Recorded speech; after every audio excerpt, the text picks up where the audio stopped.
When people think of World War II, they often picture tanks rolling across Europe or planes in the skies over Britain. But some of the harshest lessons in survival were not learned on the battlefields of Europe. They were discovered deep in the sweltering jungles and scattered islands of the Pacific. Soldiers and local islanders had to fight against more than just bullets. Heat, humidity, disease, and scarce resources turned every day into a battle to stay alive.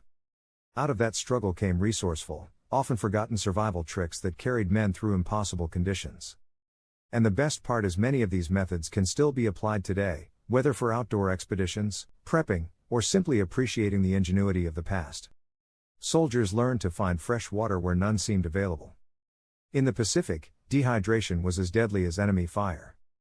Soldiers learned to collect rainwater using nothing more than ponchos stretched between trees or helmets propped up overnight.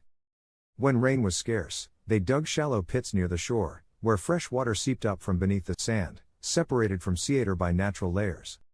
Islanders also taught them to cut into thick green bamboo or certain palm stems where fresh water collected naturally.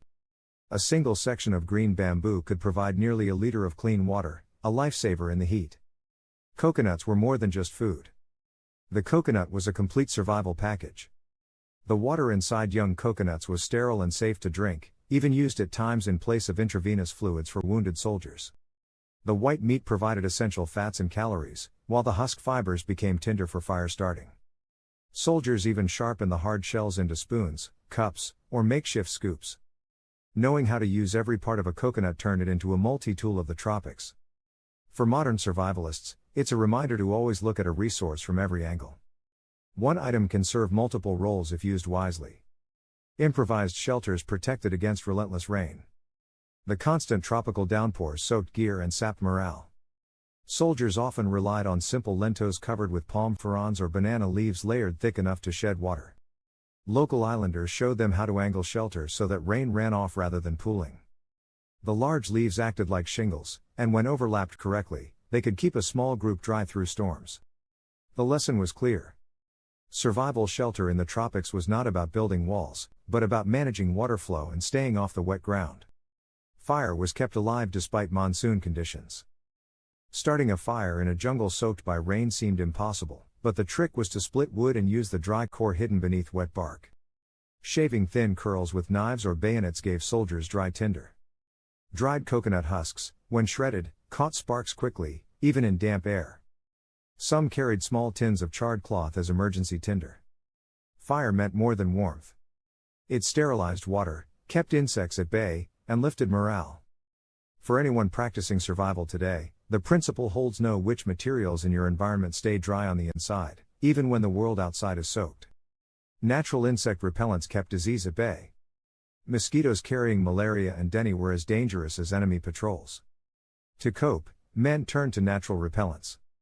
Crushed leaves from citronella-like plants were rubbed on skin to deter insects. Some units even smeared mud or ash over exposed arms and legs, creating a physical barrier. Islanders showed them how smoke from certain green woods drove mosquitoes away when burned. Without these tricks, many soldiers would have succumbed long before seeing combat. Navigation came from the stars and the sea. Maps and compasses were not always available in dense jungle or when stranded at sea. Islanders taught Allied troops to read the position of stars, the flow of ocean currents, and even bird flight patterns to orient themselves. Certain seabirds, for example, never flew far from land, giving clues about direction. Soldiers who adopted these skills managed to move between islands or signal rescue, while those without them often became hopelessly lost. Food was gathered from overlooked sources. Insects, small crabs, and even seagull grubs became valuable protein sources. Soldiers who overcame their hesitation survived when rations ran out. Edible roots and shoots guided by islander knowledge supplemented their diets.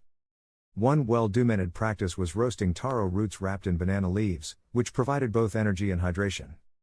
For modern survivalists, it shows that food security in extreme environments often means broadening one's definition of edible. Camouflage and concealment borrowed from island life. Survival in the Pacific wasn't just about nature. It was about avoiding detection. Soldiers learned from locals how to blend into the jungle using mud, charcoal, and woven palm fronds to break up outlines. Even equipment was wrapped in leaves to prevent metallic glints. Staying hidden not only protected them from enemies, but also allowed safe hunting and foraging without attracting attention. Salt and preservation meant survival in the long term. One of the greatest threats in the tropics was food spoilage. Meat and fish rotted quickly in the heat, leading to illness. Islanders showed soldiers how to preserve fish by packing it in salt or drying it on racks over smoky fires.